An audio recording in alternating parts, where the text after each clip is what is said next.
her music and her voice. She's an inspiration to all the singers.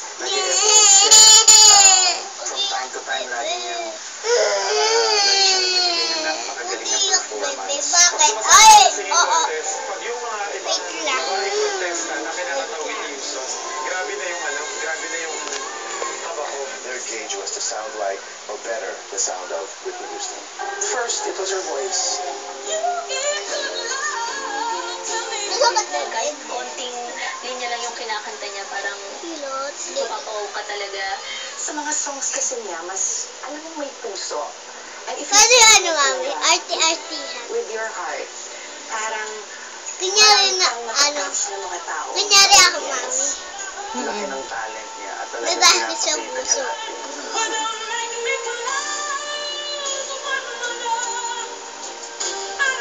Sala mo ako sa ano. Arty-artyhan. Kaya ko naman, te. Kunwari, arte ka dyan. Yung mga kapatid mo, magda-dinosaur yan bukas. Ngayon, baby. At sa iba't ibang Kung paraan, ano na-atake daw ako sa puso. Paano yung kanina? Yung parang baby yung nakanganga ka. At the start of my career. Ano yung parang ginagawa? Anything else, I would just Ano yung parang ginagawa ng baby liit? like that. Ano pa? Ano pang ginagawa ng baby liit? Kumakanta siya, Ano yung ginagawa niya sa baby liit? O gaya mo sa baby liit. gusto niya lang magpakitang gilas. It was more of, she wanted to convey a message. Mahirap Ganyan ginagawa ni baby liit. hindi mo inaral, hindi mo makukuha. Tingin ka sa ilaw, gumaganon si Bebeleet. Tingin ka Paano doon. yung ginagawa ni baby liit? Tingin siya sa ilaw. Ba't tumitingin sa ilaw si Bebeleet? Kasi hindi pa siya nakakaaninan. With a strong voice. Ano, paano yung ginagawa ni baby liit? The high voice starting out with a whisper and then belt. That's what I got from the Nakatingin sa ilaw. Ay, nakikita ko. Paano yung bunga nga ni baby liit? Kinuha ako at nilagay ako sa taas ng lamesa at pinakanta ko Paano yung tsura ni baby liit? Yung labi niya, paano yung bunga ni baby liit? Gano'n na. China. Paano umiyak si baby liit? Ano? Ano umiyak? Ako magsasagot siya. Laging na-remind sa Ano siya akin ginugo? family, love yourself.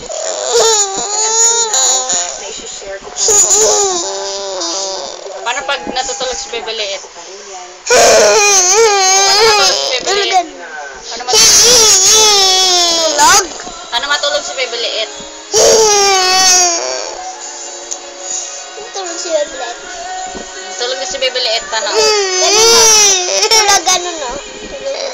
po siya sa mga ilang scene. Bakit? Ano iniyak mo? Ate. Nananaro naman Anong gusto? sa mga kanta. Ano gusto mo? Bebe! Puso eh. Parang lahat yun yung kinakanta. I sang Para that pag bagong gising si song baby in a liit. pivotal time in my career when I was Ganun, trying no? to international series every night in Hawaii. That was my big finale. Sa kaligayahan at kalungkutan, sa lahat ng kanyang mga pagsubok at tagumpay, sinubaybayan nila ang pagkinaw ng bituin ni Whitney. Hindi lang sa amin Sabi ni Bebeleet, good morning! Sabi ng Bebeleet, good morning! naging bahagi rin ang mga kanta niya ng ating kultura at buhay. Dahil ang buhay ay puno ng musika. Kung tayo na in love, sumasabay tayo sa mga kanta niya. Kapag heartbroken naman tayo, kanta pa rin niya ang pinakikinggan natin. Malaki talaga ang halaga sa atin ng musika